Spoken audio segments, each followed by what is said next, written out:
Lecteur, lectrice, lectrice, bonjour, Gracieuse Robert en ligne, l'autrice pour te faire lire et pas que ses livres.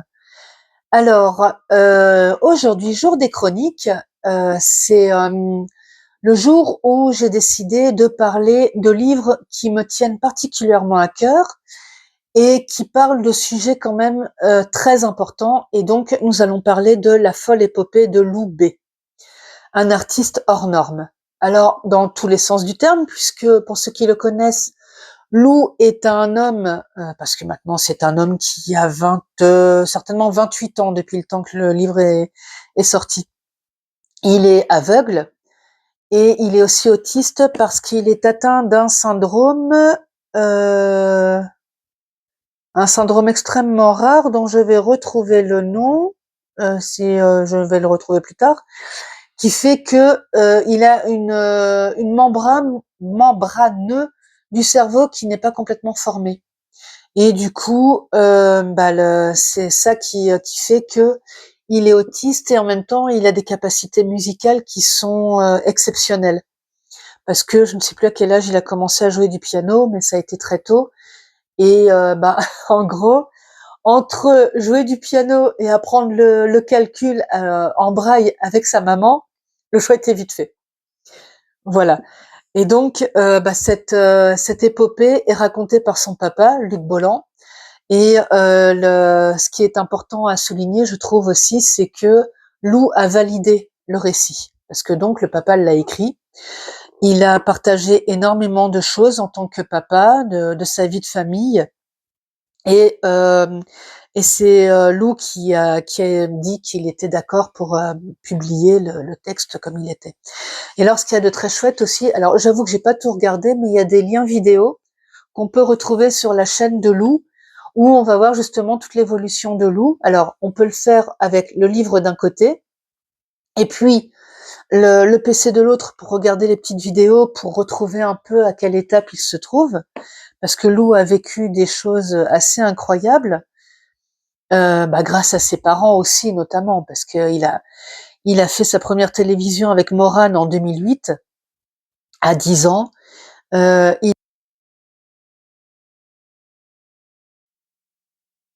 Voilà, donc normalement je ne fais pas de montage, mais là je vais pas avoir le choix parce que je me suis aperçue que mon micro a été coupé et donc j'ai perdu 13 minutes de blabla et de vidéo puisque on me voit faire, mais on n'entend rien. Voilà, c'est pas frustrant quand même. Mais étant donné que je suis chaude comme une baraque à frites, comme on dit par chez moi, je vais recommencer donc au moins une partie de la chronique en espérant que je vais pas raconter la même chose. Et de la gestuelle que j'avais, je me rappelle que j'étais en train de parler donc de la maman de Lou, Claire, en disant que Madame Claire, si tu passes par là, tu as tout mon respect pour avoir appris à cet enfant malicieux et pas très motivé à compter, à lire avec le braille et à compter sur un boulier, alors que lui ne pensait qu'à une chose, c'était aller jouer au piano ou à faire autre chose. Alors, donc, par rapport au livre, maintenant, va falloir que j'essaie de me rappeler de tout ce que j'avais raconté. Je l'ai lu en Italie, donc dans les Pouilles. Alors, j'avais les doigts de pied en éventail, j'étais au soleil, j'étais face à la mer, j'étais un petit peu partout parce qu'il a quand même pas mal promené. Donc, ce voyage à livrer dans les Pouilles et ce livre à voyager dans les Pouilles. Et donc, je l'ai même terminé là-bas. Donc je me rappelle aussi que j'avais dit qu'il était assez épais, mais que, en fin de compte, moi, j'avais pas vu le temps passer, et c'était pas juste parce que j'étais au soleil et bien tranquillement installée dans un transat pour bouquiner que c'est passé vite. C'est aussi parce que j'ai vécu aux côtés de Lou et de sa famille ces différentes étapes musicales. Alors, je crois que j'avais oublié de lire le résumé, donc je vais essayer de rattraper maintenant. Ce qu'il y a de bien, c'est que la vidéo qui est retournée est dans le même chaos que la première. Donc comme ça, au moins, je suis constante, c'est ça qui est bien. Parce que comme je disais, étant donné que c'est un témoignage, je ne suis pas le petit schéma habituel. Donc je vais relire le résumé.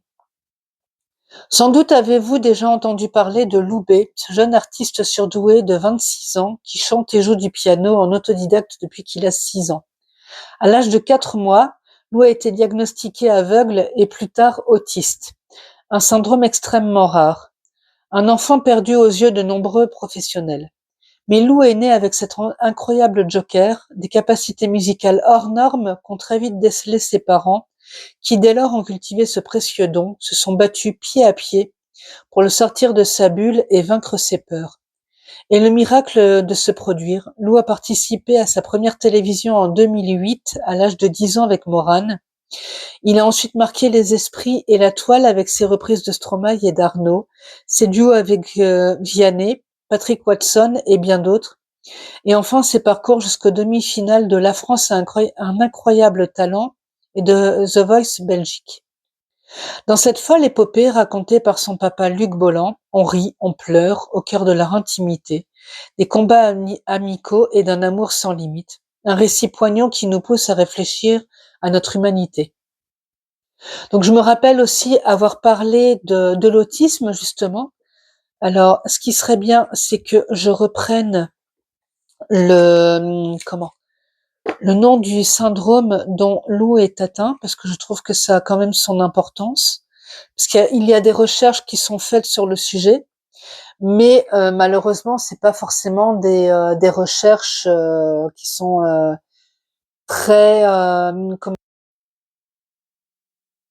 qui est dommage, parce que comment dire, du coup, il y a il y a pas forcément beaucoup de moyens qui sont mis, et comme ce sont des maladies qui sont assez rares, bah c'est vrai qu'on a tendance un peu à les oublier. Je vais faire juste une petite pause pour chercher ça. Le nom en soi n'est pas compliqué à retenir, c'est le syndrome de Morsier. Ou sinon, c'est le syndrome de dysplasie septo-optique, à tes souhaits. Et donc, Lou a les nerfs optiques atrophiés, il est donc aveugle. Et il a toujours soif aussi, parce qu'il a l'hypophyse sous-développée. Donc l'hypophyse, je vais continuer tant qu'à faire, c'est une glande dans le cerveau qui régule tout le système hormonal. Et comme elle n'est pas assez développée, son corps ne produit pas une hormone qui permet aux reins de retenir l'urine. Et il prend des hormones de substitution qui lui permettent de réguler cette partie. Et donc, il n'a pas de septum. Alors, le septum, c'est une membrane qui sépare les deux hémisphères du cerveau et qui fait que, bah, du coup, il a un handicap mental plus ou moins sévère.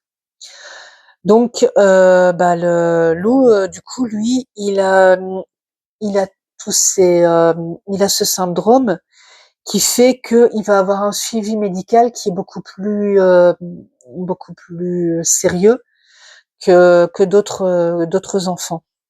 Et au cours du livre, on apprend aussi que, du coup, ils vont se retrouver entre parents et personnes atteintes du syndrome de Morsier. Ce qui fait qu'il va y avoir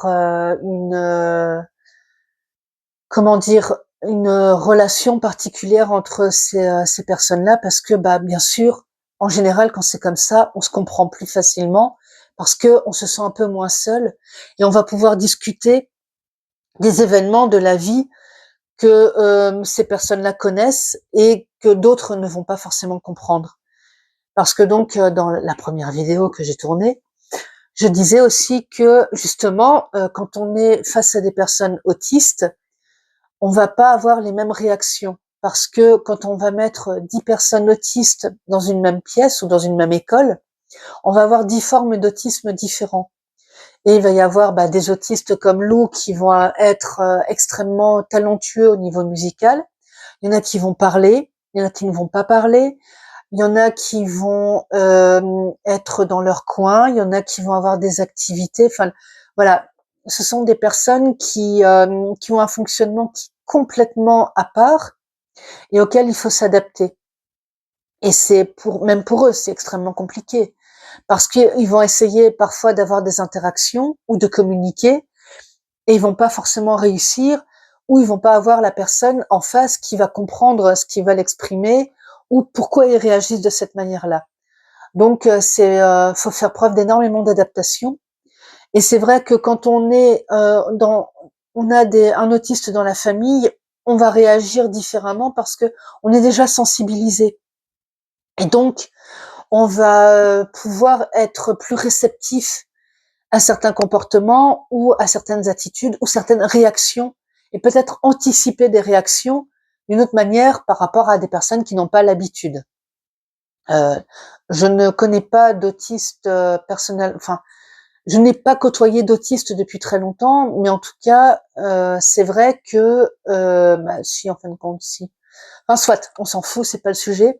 Mais c'est vrai que je vais être plus sensible et plus regardante aux réactions des gens et faire plus attention à ma manière de réagir ou à ma manière de communiquer avec des personnes autistes. Parce que il y en a qui le cachent, il y en a qui n'en ont pas forcément conscience et c'est assez compliqué. Et pour moi qui suis alors hypersensible, certes, donc ça fait que je suis beaucoup plus empathique par rapport aux gens et par rapport à certaines réactions. D'ailleurs, je voudrais pas dire que j'ai un haut potentiel émotionnel parce que je trouve que ça donne une certaine valeur qui n'est pas forcément très représentative. Mais en tout cas, oui, j'ai un potentiel émotionnel et sensible qui est quand même différent de d'autres personnes. Donc, je vais être beaucoup plus attentive aux gens et peut-être remarquer des choses beaucoup plus rapidement que d'autres. Voilà. Mais tout ça pour dire que quand on a un enfant qui est différent dans ce sens-là, différent dans le sens où il n'est pas dans la norme classique, euh, on va l'élever d'une autre manière et c'est vrai que c'est un combat qui est compliqué parce que comme l'explique Luc dans le livre, ils vont l'envoyer dans une école qui est pour les enfants particuliers, mais eux savent de quoi il est capable, leur enfant, et donc ils vont vouloir le pousser. Surtout que, par moment, oui, c'est tellement plus facile de se mettre un peu dans la paresse, là, tranquille. Hein. Oh, non, mais tu comprends, je suis autiste, hein, donc je suis pas obligée de faire ça. Bah si, mon coco, tu as montré que tu étais capable, tu vas le faire. Parce que comme ça, si tu es capable de faire ça, tu vas pouvoir faire encore un peu plus et un peu plus et un peu plus. Et je trouve personnellement que c'est aussi le rôle des parents d'aider l'enfant à s'élever, qu'il soit jeune ou qu'il soit un jeune adulte de 28 ans comme c'est le cas de Lou maintenant, si je ne me trompe pas dans les âges.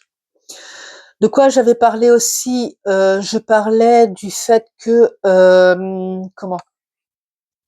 que c'était un récit très poignant. Alors moi j'ai ri, j'ai pleuré.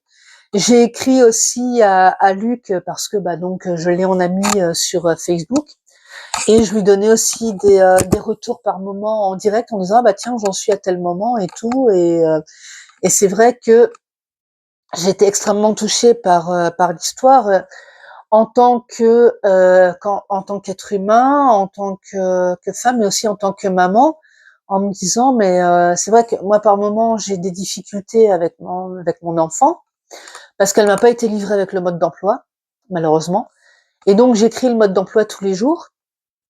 Et donc là je me disais tiens si moi déjà j'ai par moment du mal à communiquer avec cet enfant. Et pourtant, je la connais depuis qu'elle est née, vu que c'est moi qui lui ai donné la vie. Mais par contre, un enfant qui a un fonctionnement différent, c'est encore plus compliqué au quotidien. Et c'est vrai que quand on se retrouve face à un enfant, il est pareil, voilà, il donne pas son petit mode d'emploi en disant tiens voilà, je fonctionne comme ça. Pardon, j'essaierai de le couper. Je la crève en plus. En plus de mes aventures vidéastes, je la crève. Mais je voudrais terminer mes chroniques.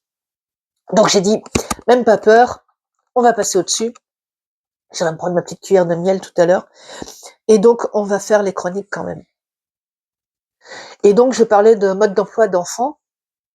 Et donc, oui, déjà, en tant qu'adulte, souvent, on doit s'adapter aux enfants par rapport à leur âge, par rapport à leur état de fatigue ou d'énervement ou je ne sais quoi. et aussi par rapport à leurs besoins sur le moment.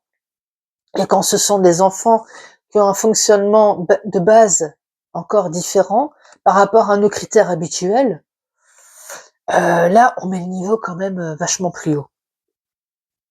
Et de quoi j'ai parlé aussi par rapport à ça, l'histoire de Lou a donné la création du personnage de Berlébus, et j'en profite pour placer que donc Lou et Luc, son papa, vont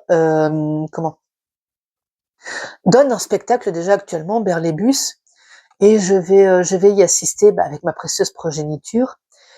Et donc, j'espère penser à prendre le livre pour faire une photo avec eux et le livre, parce que je pense que c'est utile de continuer à le montrer, ce livre, et à raconter l'histoire de Lou et des personnes atteintes du syndrome de Morsier. Et donc, j'avais trouvé un petit passage que je vais lire. C'était à Polignan en vacances. Papa, regarde comment je suis dans le hamac. Attends, Lou, je ne te vois pas. Quoi, tu es aussi aveugle? Mais non, Chounet. Mais il y a un mur entre nous. Je ne peux pas te voir. On peut s'entendre derrière le mur, mais pas se voir. Je me déplace. Écoute, est-ce que ma voix est différente maintenant? Oui. Là, je suis à côté du mur et je te parle en te voyant. Tu entends la différence? Oui, tu as la voix très berlébus. Je ne te parle pas de cela, andouille. Je te dis juste que tu es capable d'entendre la différence lorsqu'il y a un mur ou un obstacle entre ma voix et toi. Écoute bien. Là, je fais quelques pas. Dis-moi d'où je te parle. Derrière le mur ou à côté? Il pige. Derrière le mur. Exact. Et maintenant? À côté, Berlébus. Et donc voilà. Il y a des petits passages comme ça qui sont juste savoureux, plein d'humour, parce que Lou est un garçon qui est plein de malice. Et donc, Luc en parle dans le livre. Et quand on a l'occasion de le voir en concert, sur les réseaux, ou même carrément d'avoir la chance d'y assister en live, il fait des blagues et tout. Enfin voilà, il a énormément d'humour. Et c'est ça qui est aussi très appréciable. Et donc, je vais terminer ma chronique en disant que, voilà, d'habitude, je recommande aussi les livres à des personnes particulières, en disant, voilà, en donnant mon avis sur ce que j'ai aimé, ce que j'ai moins aimé. Et là, je dirais que c'est à recommander à tout le monde, aux personnes qui aiment les histoires, les témoignages, aux personnes qui s'intéressent aux personnes autistes ou avec des fonctionnements différents. Et je disais aussi que même pour ceux qui n'aiment pas lire, ce qu'il y a de bien, c'est que on peut aller regarder les petites vidéos qui sont disponibles sur la chaîne YouTube entre deux chapitres pour que la lecture soit plus fluide, on va dire. Voilà, un petit chapitre, la petite vidéo qui va bien pour couper un peu la lecture, et puis après on y retourne, parce que vraiment, ce livre vaut le coup d'être ouvert et d'être lu. Et donc, moi je te dis à plus, soit avec Berlébus, soit à l'occasion d'une autre chronique.